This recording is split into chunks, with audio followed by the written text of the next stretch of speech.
Ya, buni qanday aytaman men? Bu narsani aytsamki, men o'zimda yerman yozib. Hamma erkak menga ataka qilib qoladi. Va erkaklarni nima deyapsan? Erkaklar nima qo'yibsan? Bu narsani aytmayman men. Homiladorlikda eng zararli bo'lgan ushbu mahsulotni ratsioningizdan chiqarib tashlang. Ismaloq bu emas, tarkibi foliyaviy kislotasi, temir va vitamin B guruhiga boy bo'lganligi sababli sizni jinsiy gormonlaringiz ish faoliyatini yaxshilaydi. Brokkoli yo'q, bu ham emas. Uni tarkibi antioksidantlarga boy bo'lganligi sababli bizni oshqozon ichak tizimimizni yaxshilaydi va jinsiy gormonlarda yaxshi ishlashini ta'minlaydi. Avokado yo'q, bu ham emas. Tarkibida omega 3 va foydali yog'lar bo'lganligi sababli bu mahsulotni albatta iste'mol qilish kerak. Pomidor bu ham emas. Tarkibida likopenga boy bo'lganligi sababli bizni doim yosh va aktiv bo'lib yurishimiz uchun asosiy kerakli mahsulot.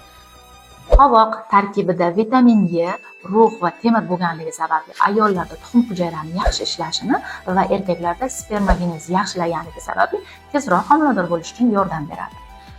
Sizda stresslarni keltirib chiqaruvchi va doim homila tushishiga sabab bo'lib qoluvchi bu mahsulotimiz sizga e'tiborsiz, mehrsiz bo'lgan turmush o'rtoqlarimiz ushbu mahsulotni ratsiondan chiqarib tashlasak, hammasi zo'r bo'ladi.